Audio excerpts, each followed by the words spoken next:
Prosonic experience the finest UPVC windows and doors. 779997 79088. కర్ణాటకలోని ధర్మస్థలలో ఓ పారిశుద్ధ్య కార్మికుడు 2008 నుంచి 2014 వరకు దాదాపు 100కు పైగా ఆడవాళ్ల మృతదేహాలను నేత్రావతి నది సమీపంలో పాతిపెట్టానని, అందులో చాలామందికి ఒంటి మీద దుస్తులు కూడా లేవని, వాళ్ళందరి మీద లైంగిక దాడి జరిగి హత్యాచారానికి గురైనట్లు అనిపిస్తోందని లేటెస్ట్గా పోలీసులకు ఫిర్యాదు చేశాడు. అప్పటి నుంచి ఇప్పటి వరకు ఎందుకు ఫిర్యాదు చేయలేదు? అసలు ఈ చనిపోయిన వాళ్ళందరూ ఎవరు చంపారు? ఇప్పుడు దేశవ్యాప్తంగా చర్చ ఇదే నడుస్తోంది. దీని మీద కర్ణాటక ప్రభుత్వం సిట్ను కూడా ఏర్పాటు చేసింది, అంటే ప్రత్యేక దర్యాప్తు బృందాన్ని కూడా ఏర్పాటు చేసింది. మరింత సమాచారాన్ని మనం ఇప్పుడు ఐపీఎస్ ఆఫీసర్ జేడి లక్ష్మీనారాయణ గారిని అడిగి తెలుసుకుందాం. సార్ నమస్తే అండి.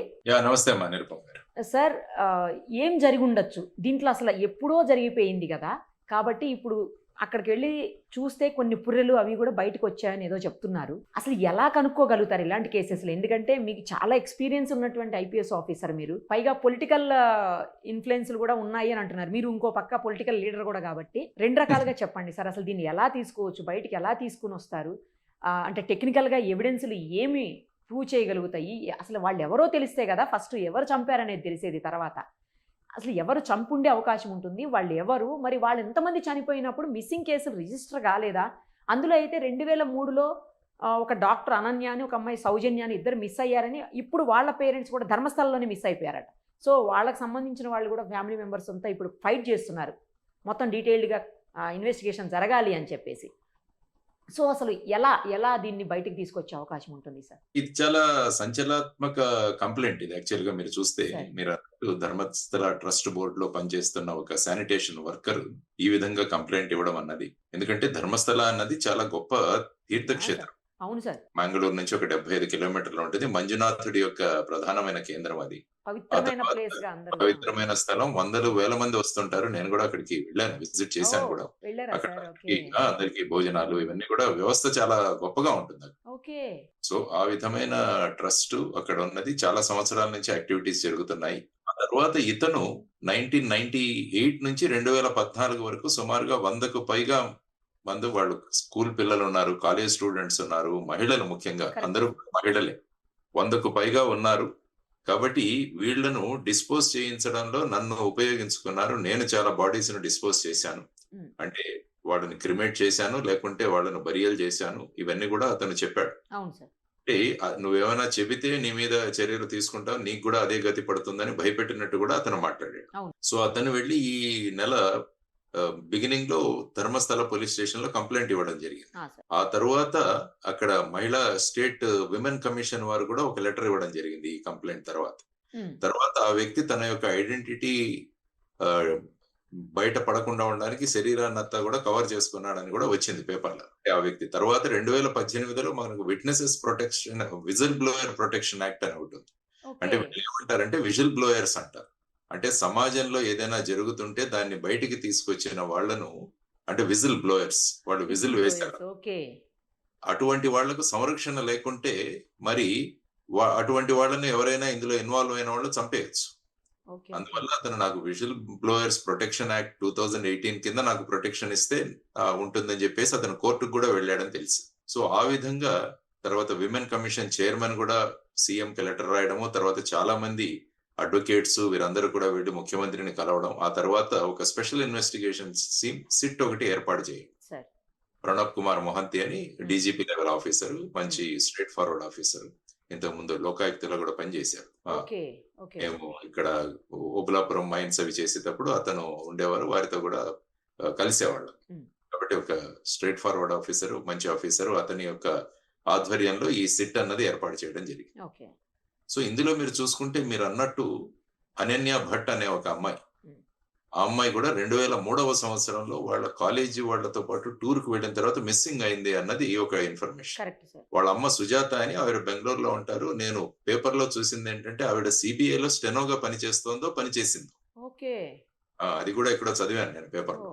సో ఆవిడ వచ్చేసి, నేను కావాలంటే ఈ సంఘటన జరిగింది, ఆ సమయంలో నేను వెళ్ళాను. అక్కడ ట్రస్ట్‌లో చాలా మందిని కలిసాను. వాళ్ళు గూడా నన్ను తిట్టి పంపించేసారు. అలాంటిదేమీ ఇక్కడ జరగదని. సో, ఎవరైతే ట్రస్ట్ బోర్డ్ మెంబర్‌లు నాతో మాట్లాడతారో, నేను పాలిగ్రఫీ టెస్ట్‌కి రెడీగా ఉన్నాను. నార్కోకైనా రెడీగా ఉన్నాను. వాళ్ళతో గూడా చేయించండి అని ఆవిడ గూడా అన్నారు. అంటున్నారు. తర్వాత మీరు పేర్కొన్నట్టు 2012వ సంవత్సరంలో ఒక సౌజన్య అనే ఒక అమ్మాయి కూడా, ఆ అమ్మాయిది కూడా రేప్ అండ్ మర్డర్ కేసు ఆ ప్రాంతంలోనే జరిగింది. యాహ్! సార్. ఆ తర్వాత ఆ ఇన్వెస్టిగేషన్ కూడా జరిగింది. హ్మ్. కాబట్టి ఇది చాలా డిస్టర్బింగ్ ఇది పరిస్థితి. అంటే ఇది నిజమైతే యాక్చువల్‌గా ఇందులో ఉన్న విషయాలు అతను ఎవరైతే వెల్లడించారో, అతనేంటంటే అతను కొన్ని రోజులు మొదట ఐ థింక్ 1898లోనో ఎప్పుడో ఒక చిన్న స్కూల్ అమ్మాయిది జరిగిన తర్వాత అతను భయపడి పరిగెత్తిపోయాడట అక్కడి నుంచి.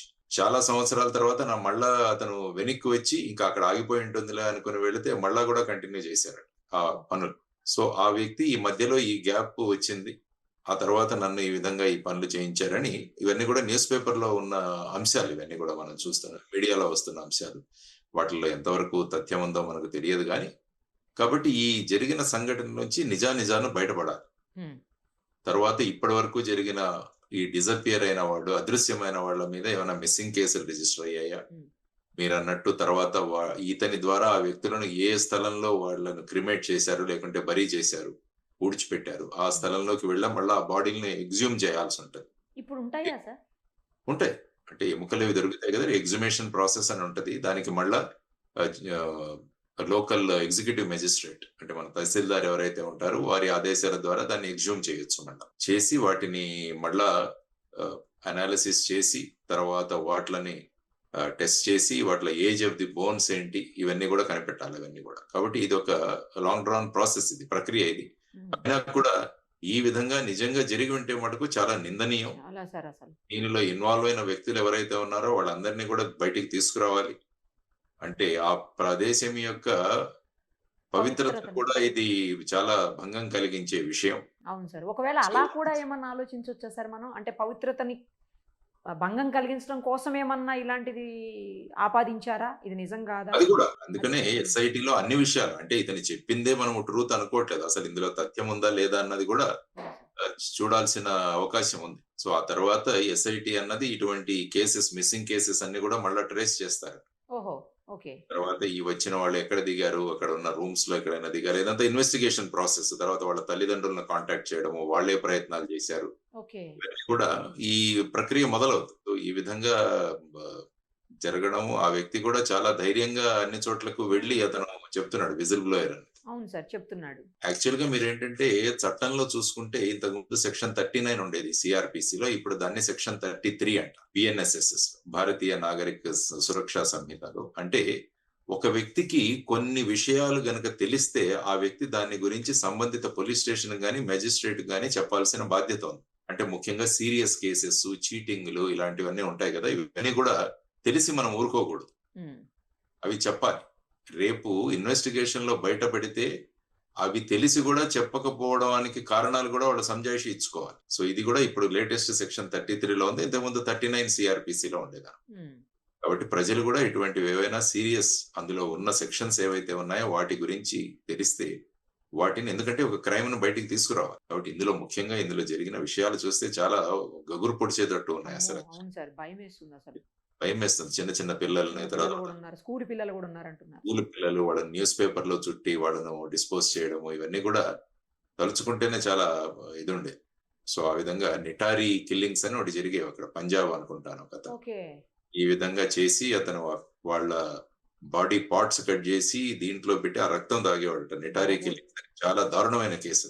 సో, ఇలాంటివన్నీ కూడా ఈ మానసిక సంతులనం లేని వాళ్ళు లేకుంటే ఒక పర్టిక్యులర్ క్రైమ్ దీనిలో ఏమన్నా క్షుద్ర విద్యలు కూడా ఎవరైనా చేశారా అది కూడా మనం చూడాలి. అది గూడా నిజమే సార్. అవును. అంటే ఈ బలి ఇవ్వడము ఇలాంటివి కూడా చాలా హ్మ్. చోట్ల జరుగుతుంటాయి. ఈ కానీ విచ్ లైంగిక దాడి జరిగింది. అని ఇతను అంటున్నాడు. అత్యాచారం గూడా. అత్యాచారము అది జరిగిందని ఎందుకంటే అంటున్నాడు. బట్టలు లేవంటున్నారు సార్. చాలా మంది ఒంటి మీద దుస్తులు గూడా లేవు. కొంతమంది మీద లోదుస్తులే ఉన్నాయి అని అంటున్నారు. కానీ అవును. పుర్రెలేయో బయటకొచ్చాయని గూడా చెప్తున్నాడు సార్. అదే తను పాతిపెట్టిన ప్రాంతానికి వెళ్లి తవ్వి అక్కడ నుంచి వాటి ఫోటోలు తీసి ఈ కంప్లెయింట్ తో పాటు కరెక్ట్. అతను ఎన్క్లోజ్ చేశాడు. ఫోటోస్ కూడా పెట్టాడంట సార్. ఫోటోస్ కూడా పెట్టాడు. ఎందుకంటే లేకుంటే ఏదైనా చెబితే ఎవరు నమ్మరని చెప్పేసి ఇది కూడా పెట్టాడు. మళ్ళా ఇప్పుడు పోలీసులు వెంటనే వారిని ఆ ప్రదేశాలకు వెళ్ళడం, అక్కడ చూడడం ఇవన్నీ కూడా జరుగుతాయి. చాలా ఫాస్ట్ గా జరగాలి ఈ విషయం. Correct sir. అంటే ఎందులో పెద్ద పెద్ద వాళ్ళు ఇన్వాల్వ్ అయ్యి ఉన్నారంటే వాళ్ళు ఏ విధంగా చేస్తారు అన్నది కూడా మనకు తెలియాలి. కానీ ఫైనల్ గా ఏంటంటే డిస్పోజల్ చేసిన పని ఇతను చేశాడని అన్నారు. అవును.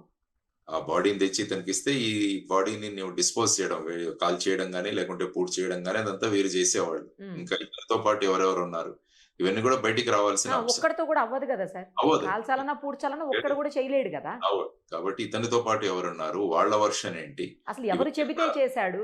ఎవరు చెబితే చేశారు, ఇవన్నీ ఎక్కడ ఈ బాడీస్ ను వాళ్ళకి ఎక్కడ హ్యాండ్ ఓవర్ చేశారు, ఇవన్నీ కూడా రావాల్సిన అంశాలు. కాబట్టి చూద్దాం, ది ఇన్వెస్టిగేషన్ చాలా ఫాస్ట్ గా జరగాలి. ఆఫ్ కోర్స్ మొహంతి ఉన్నారు కాబట్టి is a very efficient officer, దాన్ని ముందుకు డెఫినెట్ గా తీసుకెళ్తారు. కాబట్టి ఇటువంటి అకృత్యాలు జరగకుండా ఉండాలి, జరగకూడదు.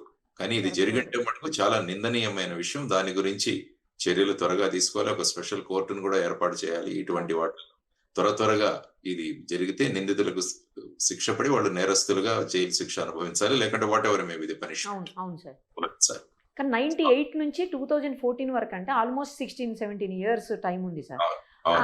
అప్పుడు ఉన్న వాళ్ళు అసలు వాళ్ళ పేరెంట్సో లేకపోతే వాళ్ళకి సంబంధించిన వాళ్ళు ఉన్నారో లేదో, 100కు పైగా అంటే ఇంతమంది లిస్టు బయటకు వస్తుందా? టెక్నికల్ ఎవిడెన్స్ ఎలా తీయాలి అసలు?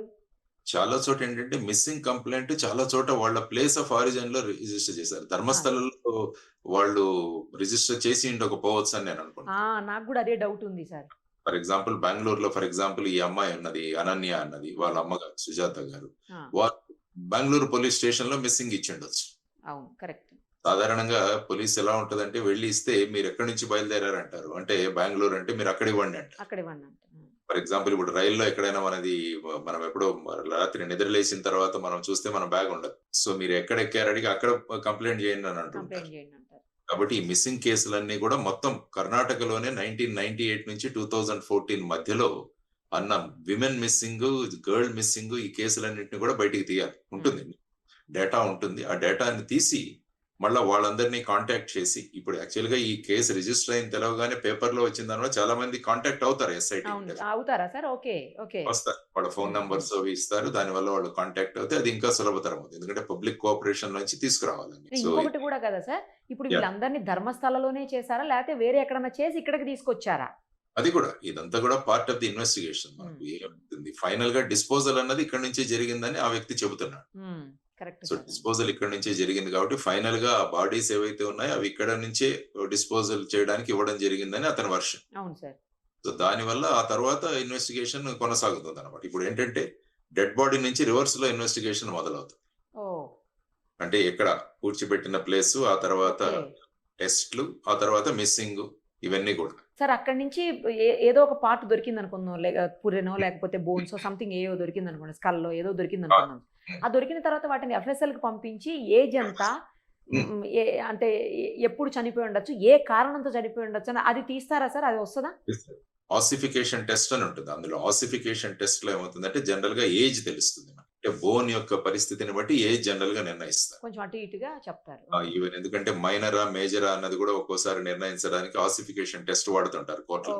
సో అలాంటి టెస్ట్ కండక్ట్ చేసి ఆ తర్వాత మొత్తం బాడీ డిటెక్ట్ అవుతే అందులో ఇన్ కేస్ ఏదైనా మర్డర్ ఇలాంటివి జరిగితే అటువంటివి కూడా చూసేదానికి అవకాశం ఉంటుంది. సో ఇప్పుడు ఎగ్జూమ్ చేసి వాటిలన్నింటినీ కూడా ఇది స్పెషలైజ్డ్ ఒక ఫోరెన్సిక్ టీమ్ కూడా ఉండాల్సిన అవసరం, ఫోరెన్సిక్ మెడిసిన్ డాక్టర్స్ టీమ్ కూడా ఉండాల్సిన అవసరం వీటిలలో. సో ఇవన్నీ తీసి ఇన్వెస్టిగేషన్ కొద్దిగా కాంప్లికేటెడ్ ఇన్వెస్టిగేషన్, ఈజీ కాదు, అంత ఈజీ కాదు ఇది ఇన్వెస్టిగేషన్. కానీ they are under a very efficient officer team లో ఉన్నారు కాబట్టి they will definitely take it to a logical conclusion అని అనుకుంటాను. ఇప్పుడు అతను చెప్పిన దాని ప్రకారం 10 ఏళ్ల పైన అయిపోయింది కదా సార్ అతను డిస్పోజ్ చేసి కూడా బాడీస్ ని, అది డీకంపోజ్ అయిపోతాయి, పైగా నదికి సమీపంలో అందుకే చేశాము అన్నట్టు చెప్తున్నాడు. సో నదికి సమీపంలో తొందరగా పాడైపోవాలి బాడీస్ అని, మరి అలాంటప్పుడు అంత ఈజీగా అంత మందిని తీయడం అనేది సాధ్యమవుతుందా అనేది? అదే అన్నా, it's a very complicated investigation, there is no doubt. కానీ ఏంటంటే వీటిలన్నింటినీ సర్కమ్స్టాన్సెస్ తో బిల్డ్ చేసుకుంటూ రావాలి. అంటే వాళ్ళ కంప్లైంట్ నుంచి కూడా మొదలవాలి, ఇటు సైడ్ నుంచి అటు సైడ్ నుంచి రావాలి. మిస్సింగ్ కేసులన్నీ తీసి అందులో వెళ్లి ఆ కంప్లైంట్లను కలిసి ఏమైంది, అందులో ఉన్నవాళ్ళు వచ్చారా, రిటర్న్ ఎక్కడికి వెళ్లారు, మెజారిటీ ధర్మస్థలకి ఎవరెవరు వెళ్లారు అన్నది సెగ్రిగేట్ చేయాల్సి ఉంటుంది. Correct sir. చేసి ఆ విధంగా ఇన్ కేస్ అక్కడి నుంచి రావడానికి ఏదైనా టికెట్స్ కానీ లేకుంటే ఇవన్నీ కూడా ఇన్వెస్టిగేషన్, ఎందుకంటే రేపు కోర్టులో ప్రతిదీ కూడా మనం బియాండ్ డౌట్ ప్రూవ్ చేయాలి. కరెక్ట్ కదా సార్. అది ఇప్పుడు చూసుకుంటే ముంబై బాంబే బ్లాస్ట్ 2006లో జరిగిన బ్లాస్ట్ కి నిన్న ముంబై హైకోర్టు అక్విట్ చేసింది వాళ్ళు. ఓ ట్రయల్ కోర్టు వాళ్ళకి యాక్చువల్ గా మరణశిక్ష విధించింది, కానీ ముంబై హైకోర్టు నిన్న వాళ్ళను అక్విటల్ ఇచ్చింది. వాళ్ళు సుప్రీం కోర్టుకి వెళ్తున్నారు మహారాష్ట్ర గవర్నమెంట్. ఓకే ఆయన కూడా అంటున్నారు, అంటే కోర్టులో ప్రతి ఒక్కటి కూడా ప్రాసిక్యూషన్ ప్రూవ్ చేయాలి. కదా సార్. అవును. కొన్ని కేసుల్లో ఎలా ఉంటుందంటే ఎవరి మీదైతే నిందలు ఆపాదించబడ్డాయో వాళ్ళు ప్రూవ్ చేసుకోవాలి మేము చేయలేదు అని. చెయ్యలేదు అని. దాన్ని బర్డన్ ఆఫ్ ప్రూఫ్ అంట.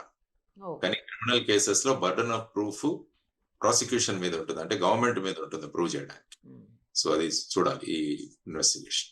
సార్ మీ కెరియర్ లో మీరు ఎప్పుడైనా ఇంత టఫెస్ట్ కేసుని ఇట్లా ఎప్పుడన్నా డీల్ చేశారా సార్? అంటే ఇటువంటి ఇది ఒక విచిత్రమైన కేసు ఇది. యాక్చువల్ గా కొన్ని కేసులు ఉంటాయి, కొన్ని Sir. కేసులు చేసాం. ఒక బాబా ఒక అతను ఉండేవాడు మేము ఠానేలో చేస్తున్నప్పుడు. సార్ అతను ఈ విధంగా చిన్న చిన్న అమ్మాయిలందరినీ కూడా మోసగించి వాళ్ళను ఈ విధంగా చేసి ఆ కేసుల్లో కూడా దొరికాయి. అటువంటి కేసెస్ చేశాం, కానీ ఈ విధంగా మాస్ ఈ విధంగా చేయడం అన్నది చాలా తక్కువ.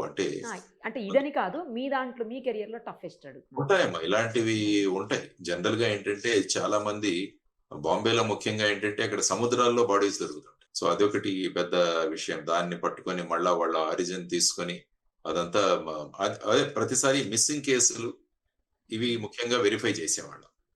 ఆ బాడీస్ దొరుకుతాయా సార్ మరి సముద్రంలో వేస్తే? ఉంటాయి, కొన్ని కొట్టుకొచ్చేస్తుంటాయి, కొన్ని తేలుతుంటాయి. ఇలాంటివి జరుగుతుంటాయి. అంటే మన చేతికి వచ్చిన వీటిలలో ఈ విధంగా జరిగిన అంశాలు చాలా జరుగుతుంటాయి. ఎందుకంటే ఎక్కడి నుంచో తీసుకెళ్లి ఎక్కడి నుంచో తీసేయడం, ఈ సూట్ కేసులో డెడ్ బాడీస్ దొరకడం, వాటిని మళ్ళా వాళ్ళ డిఎన్ఏ అనాలిసిస్ ఇవన్నీ చేయాలి. సో ఇప్పుడు చూడాలి ఇందులో డిఎన్ఏ, ఎందుకంటే ఇవి ఆల్రెడీ ఈ స్థితిలో వచ్చాయి కాబట్టి వెదర్ డిఎన్ఏ వర్క్స్ అన్నది కూడా చూడాలి, అంటే ఐడెంటిఫై చేయడానికి. ఫర్ ఎగ్జాంపుల్ మీరు ఇప్పుడు మన అహ్మదాబాద్ లో జరిగిన కేసు తీసుకున్నా కూడా ఫ్లైట్ లో వాళ్ళందరి డిఎన్ఏస్ తో మళ్ళీ మ్యాచ్ చేయాలి, ఎందుకంటే మ్యాచ్ చేశారు, అప్పుడే బాడీ ఫిక్స్ చేశారు ఈ వ్యక్తిది అని చెప్పేసి. ఆ విధంగా ఇందులో ఎలా లేటెస్ట్ ఫోరెన్సిక్ టెక్నిక్స్ కూడా వచ్చాయి మనకి. వాటి ద్వారా ఈ ఐడెంటిటీ, ఎందుకంటే సపోజ్ అది దొరికితే వాళ్ళ ఫ్యామిలీ మెంబర్స్ ని లింక్ చేయడానికి ఈజీ అవుతుంది. అంటే ఈ బాడీ ఈ దీని నుంచేనా అన్నది కూడా మనం లింక్ చేయవచ్చు అన్నమాట. అంటే పోలీసులు దలుచుకుంటే ఏదైనా చేస్తారు సార్ ఆయన, అంటే ఎట్లైనా తీగ లాగుతారు, దొంగకంతా కదిలిస్తారు. Very challenging case for SIT also. SIT కూడా చాలా ఛాలెంజింగ్ కేసు. అదే sir. Pranab Mohanty is there, he is very capable, ఆయన he will take it to a conclusion. Right sir, perfect investigation జరిగి నిజాలు బయటికి రావాలి. యా సార్, నిజమైతే మటుకు బయటికి రావాలి. ఆ దోషులందరికీ కూడా మాక్సిమం శిక్షలు పడాల్సిందే. వాళ్ళు ఖచ్చితంగా సార్, అసలు వాళ్ళు భూమి మీద ఉండడానికి అర్హులు కాదనిపిస్తుంది. కరెక్ట్ చెప్పారు sir. Yes, thank you sir. Okay. Suman టీవీలో మీ పర్సనల్ అండ్ బిజినెస్ ప్రమోషన్స్ కోసం కింది నెంబర్కి కాంటాక్ట్ చేయండి.